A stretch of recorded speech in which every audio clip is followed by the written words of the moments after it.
The rain had been falling all afternoon, turning the cracked sidewalks of downtown Nashville into a blur of reflections.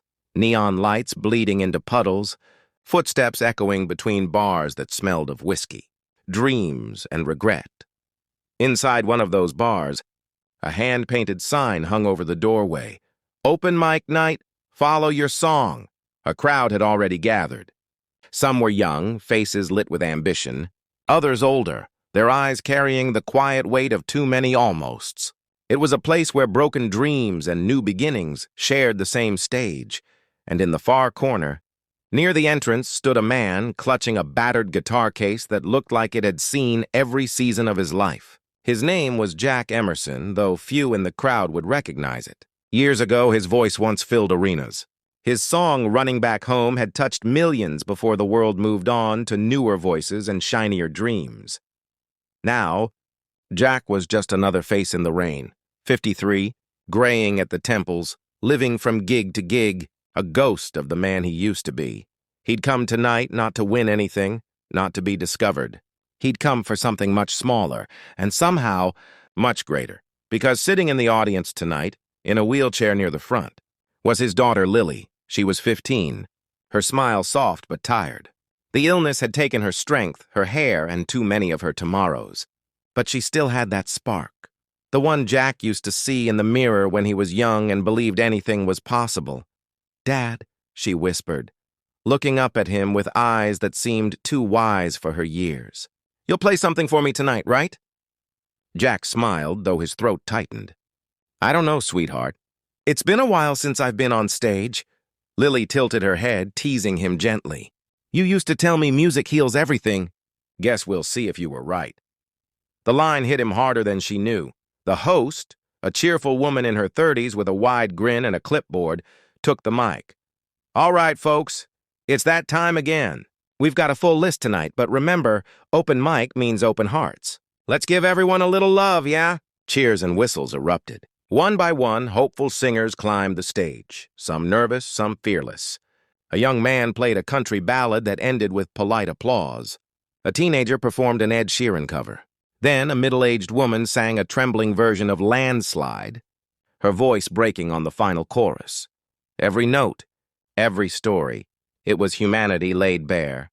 Jack sat quietly, his hand resting on the guitar case beside him. He wasn't sure he'd actually go up there. His fingers ached from years of cold and calluses. His voice wasn't what it used to be. But then he looked at Lily again. Her eyes were closed, her head tilted slightly as she listened to the music. She looked peaceful.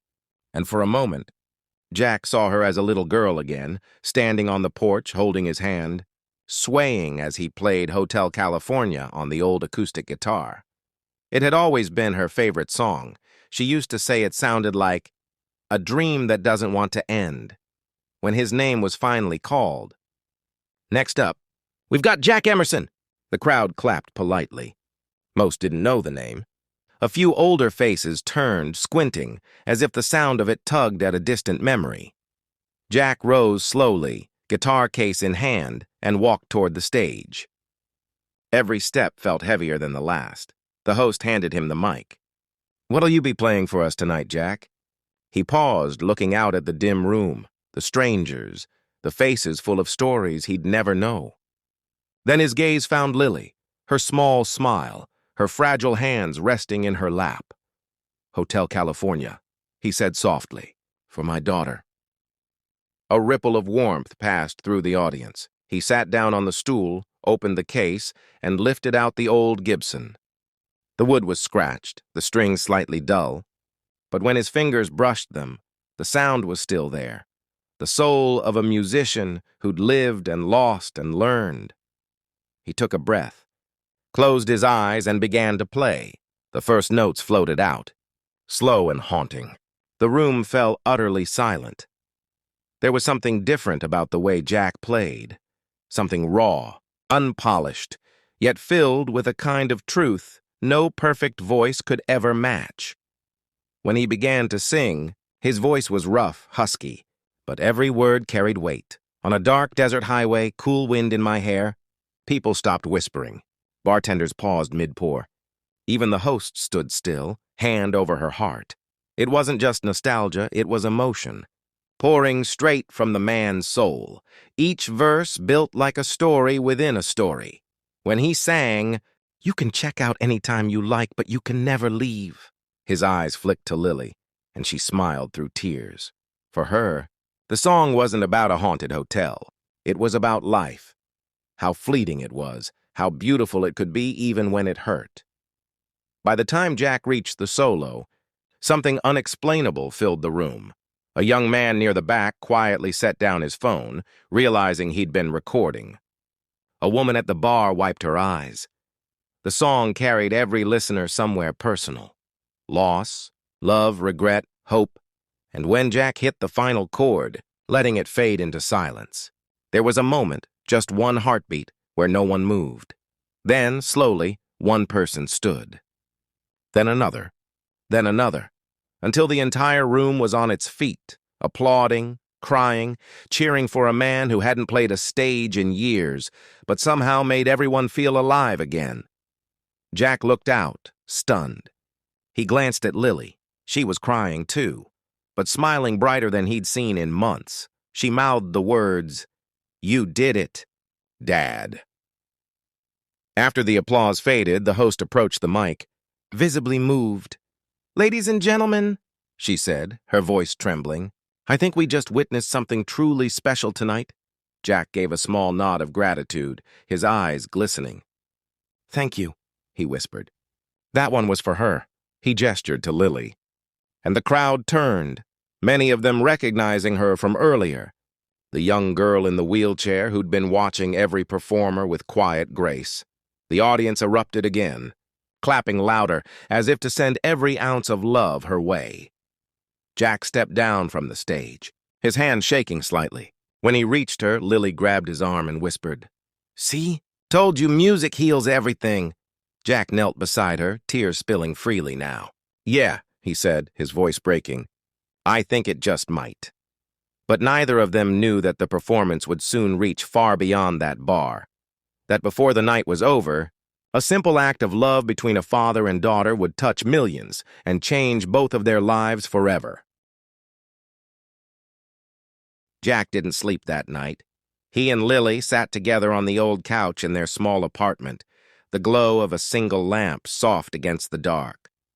The rain had stopped, leaving a hush over the city. Lily leaned her head against his shoulder, the same way she used to when she was little and he'd sing her to sleep. "You sounded amazing tonight," she said, her voice weak but full of warmth. Jack smiled faintly. "You think so? I was shaking like a leaf." "Doesn't matter," she whispered. "People didn't clap because it was perfect. They clapped because it was real." That word lingered in his mind. Real. For years he'd chased perfection. Studio sessions, critics, record labels, all of it. But now, sitting there with his daughter, he realized that music wasn't about being flawless. It was about being honest. About letting your heart speak when words failed. As Lily drifted to sleep, Jack picked up the old guitar again.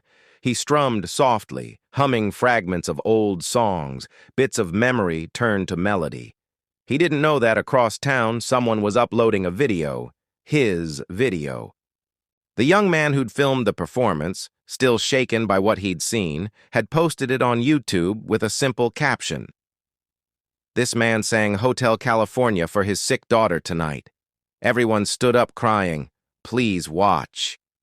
He didn't even know Jack's name. But the world would soon find out. By morning, the video had 1,000 views. By noon, it had 100,000. By nightfall, it had 5 million. Comments flooded in from every corner of the world. "I haven't cried like this in years. You can feel the love in his voice. Reminds me of my dad before he passed. This is what music is supposed to be." People didn't just watch. They felt. They shared it with family, with friends, with strangers. Something about it reached deep inside and lit a spark that had been sleeping in so many hearts. The video made its way to morning shows, podcasts, even national news. "Who is the mystery man behind the viral Hotel California cover?" Newscasters asked, clips of Jack's trembling voice playing behind them.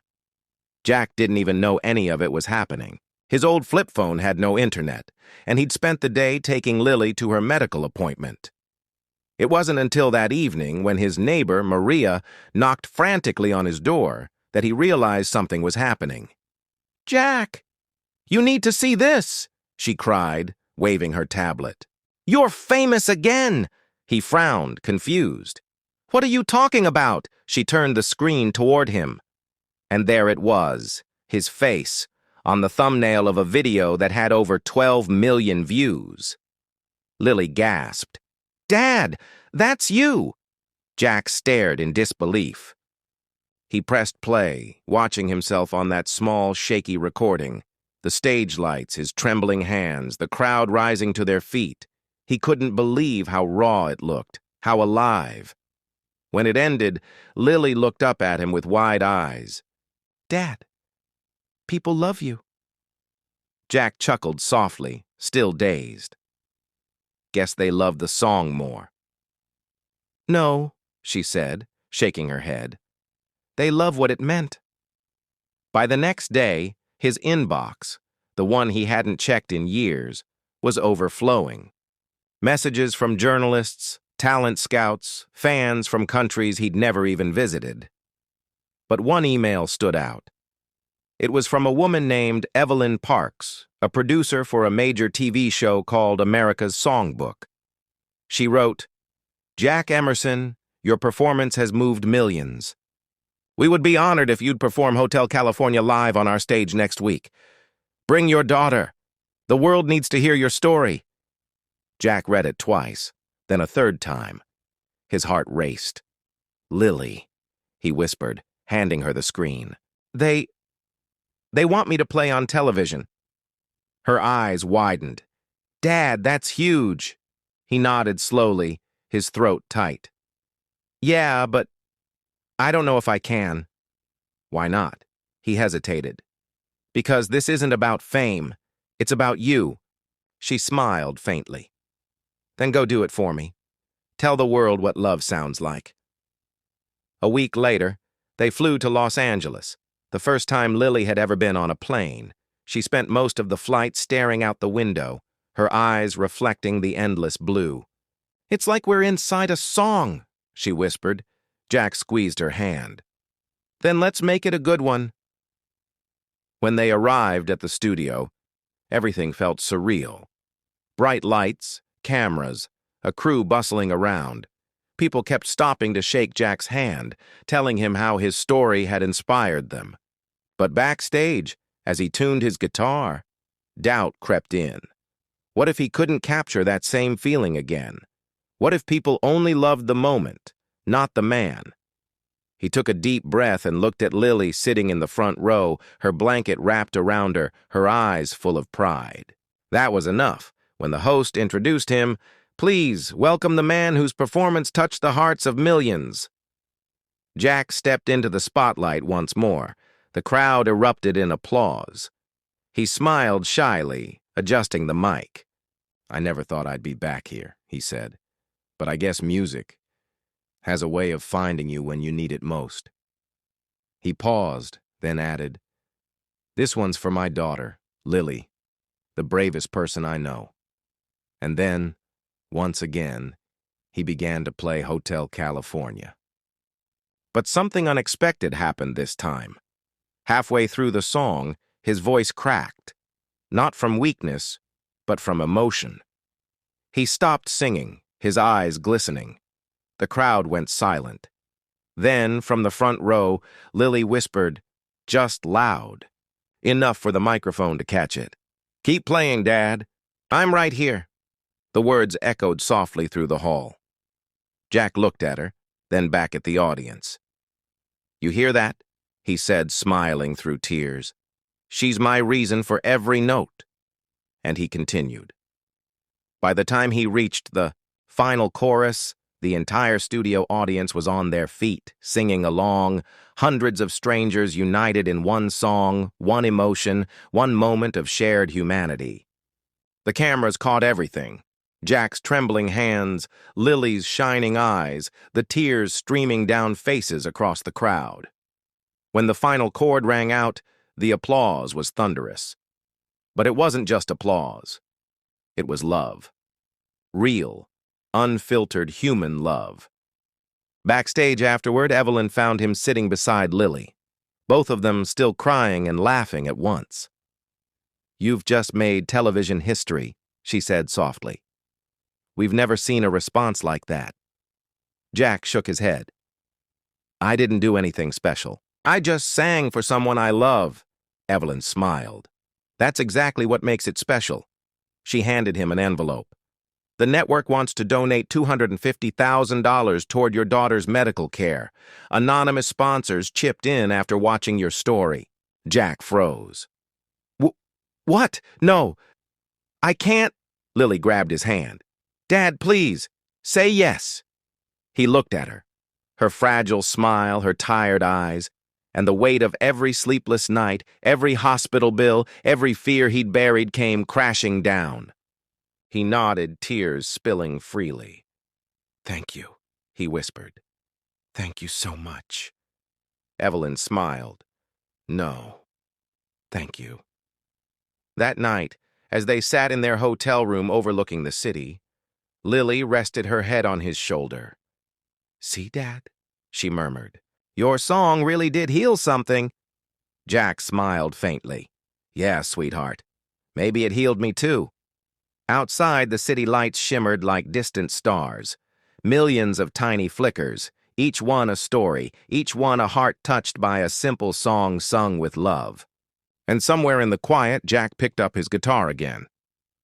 This time, he didn't play Hotel California. He began to write something new, a song about hope, about love, about how even the smallest act can echo forever. 2 months had passed since that unforgettable night on national television, yet the echo of Jack's guitar still lingered in the hearts of millions. Across the world, people continued sharing his performance. The clip had now surpassed 100 million views, and counting. News anchors called it the most human moment of the decade. Radio hosts replayed it daily. Musicians covered it. Charities referenced it. But for Jack, the fame didn't matter. What mattered was that Lily was getting better. For the first time in years, her doctors smiled when they talked about progress.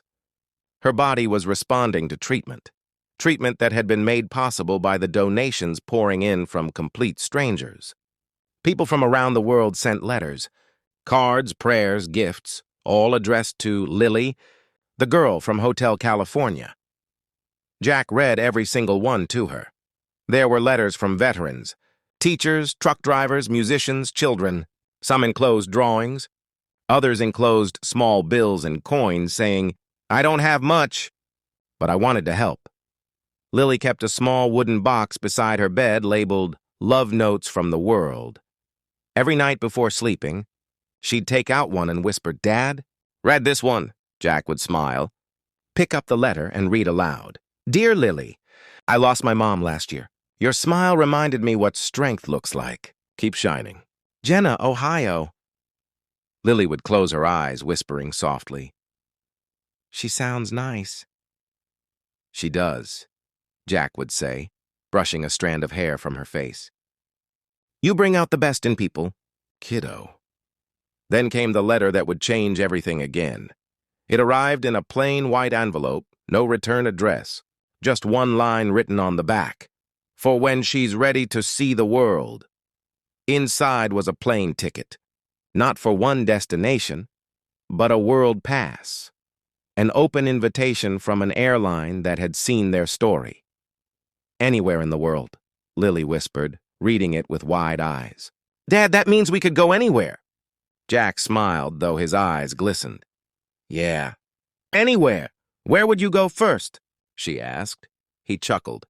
"I've seen a lot of cities, but I think I'd like to see the ocean again. The real one, not through a window or a stage light." Lily leaned against him. "Then we'll go together. Promise?" Jack nodded. Promise. Weeks passed. Lily's health wavered. Good days, bad days. On the good ones, she laughed like she used to. She'd sing along when Jack played, her voice faint but full of soul. On the bad ones, when pain crept in and strength faded, Jack would sit beside her and play softly. Never loud, never showy, just enough for the notes to wrap around her like a blanket. One night, she whispered, "Dad, can you play our song?" Jack smiled. "Hotel California?" "No," she said, shaking her head. "The other one. The one you started writing in L.A., the one you never finished." He froze for a moment, then picked up his guitar. The unfinished melody had lived in his heart since that night, a lullaby of hope, born from everything they'd lived through. He strummed gently, and the tune filled the small room like light through cracked blinds. In every note, I find your name. In every breath, you call my flame. The world turns slow, the night feels kind, 'cause love like yours is hard to find. Lily smiled weakly, eyes half closed. "That's beautiful, Dad." He looked at her. So small, yet so infinite. "It's not finished yet." "Then finish it," she whispered. "For me." The next morning, Jack woke to a stillness that felt different. The light filtering through the curtains was soft, almost sacred. He turned to see Lily sleeping peacefully, her face serene, her hand resting on the edge of her blanket. He reached over gently and brushed her fingers. "Morning." "Sweetheart," he said softly, but she didn't stir. Her chest rose once, then stilled, and in that quiet moment and that fragile, golden silence, the world seemed to stop turning. Jack froze, every cell in his body screaming at what his heart already knew. He took her hand, pressed it to his face, and whispered, "It's okay, baby. You can rest now." He didn't cry at first. He just sat there, holding her hand, the morning sunlight warming her still face. Then the sobs came, deep, unending, the kind that come from a place beyond words.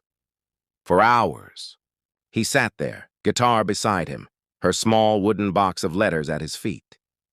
When the sun dipped below the horizon, he finally reached for his guitar and played, not because he could, but because he had to. The melody came out broken, trembling, but it was hers. It always had been. Days turned into weeks. The world mourned with him. When news of Lily's passing spread, tributes flooded in from every continent. Fans lit candles. Schools held moments of silence. Musicians played Hotel California at concerts, dedicating it to the girl who taught the world how to love through a song. Jack disappeared from public life for a while. He couldn't face the cameras, the questions, the reminders. He spent his days by the ocean, the same one he'd promised to show Lily. Every sunset, he'd sit on the sand with his guitar and play her song. The waves always seemed to listen. Then, one evening, as he played under a fading orange sky, a group of kids gathered nearby. Tourists, maybe. One of them recognized him. "Hey, aren't you that guy from the Hotel California video?" Jack smiled faintly. "Yeah, I guess I am. Can you play it again?" the boy asked. "My mom loves that song. She cried when she saw your video." Jack hesitated, then nodded. "Sure." He began to play. His fingers moved slower now, but the soul was still there, maybe deeper than before. People started to gather. Couples, joggers, families. Within minutes, dozens sat around him on the beach, phones lowered, hearts open. When he reached the final line, he whispered, "For Lily." And as if on cue, a wave crashed softly against the shore, like an applause from the sea itself. The next day, someone uploaded that beach performance. Within hours, it went viral again. But this time, it wasn't about fame. It was about closure. The video was titled, "He Lost His Daughter," but played her song for the world. In the clip, Jack finishes Hotel California, then transitions into the song he'd written for Lily, now completed. He called it "The Last Song." The lyrics rippled across the internet like prayer. "You taught me love can outlive time. You turned my pain into a rhyme. So if you're somewhere past the blue, just know my song still sings for you," listeners all over the world described how it felt like. Hearing their own grief turn to light. Parents wrote that it helped them speak to their lost children. Lovers said it mended something inside them, and strangers said it made them call someone they hadn't spoken to in years. 1. Act of love had become a movement. Months later, Jack was invited to the Grammy Awards, not as a nominee, but as a guest of honor. They called his moment the song that reminded the world to feel. He almost didn't go. But then he thought of Lily, how she'd always wanted to see him play under the big lights again. So he went. When the host introduced him, the entire room stood. He walked on stage, a simple man in a worn suit, carrying the same guitar he'd carried since that rainy night in Nashville. He looked at the sea of faces before him, celebrities, musicians, people who'd seen everything. Yet at that moment, they looked like children again, waiting to believe in something pure. He took a deep breath. "I once sang a song for my daughter," he began, "and somehow the world listened. Tonight I'm singing for her again, but also for all of you. Because love never leaves. It just changes its tune." And then he played the last song, no background track. No lights, just him, his voice, and a story carved in melody. Halfway through, he lifted his eyes upward and smiled, as though Lily were sitting right there in the front row. By the final chord, the entire audience was on its feet again. But this time, the tears weren't just for sorrow. They were for gratitude. After the show, reporters asked him, "Jack, what do you want people to remember?" He smiled gently, eyes glistening. "That the greatest music in the world isn't what you hear. It's what you feel. Every time you love someone, forgive someone, help someone, that's a song too. You don't need a guitar to play it." He paused, looking at the sky beyond the red carpet. "And if you ever hear a soft tune in the wind," he added, "that's probably my girl humming along." Years later, on the anniversary of Lily's passing, people around the globe gathered for what they called the Lily Day of Music. Musicians from every genre, rock, gospel, folk, hip-hop, played Hotel California and the last song in her memory. Schools hosted kindness drives. Hospitals played her song in pediatric wards. And on one quiet beach in California, an old man sat with a guitar, smiling through tears as he watched strangers sing along to his daughter's song. He closed his eyes, whispering softly, "We did it, sweetheart." The song went around the world. The wind stirred, carrying a faint melodic hum across the waves. Jack smiled. "I knew you'd be listening." Some songs fade after the last note. But others, the ones born of love, never end. They just keep playing quietly in the hearts of everyone they've touched,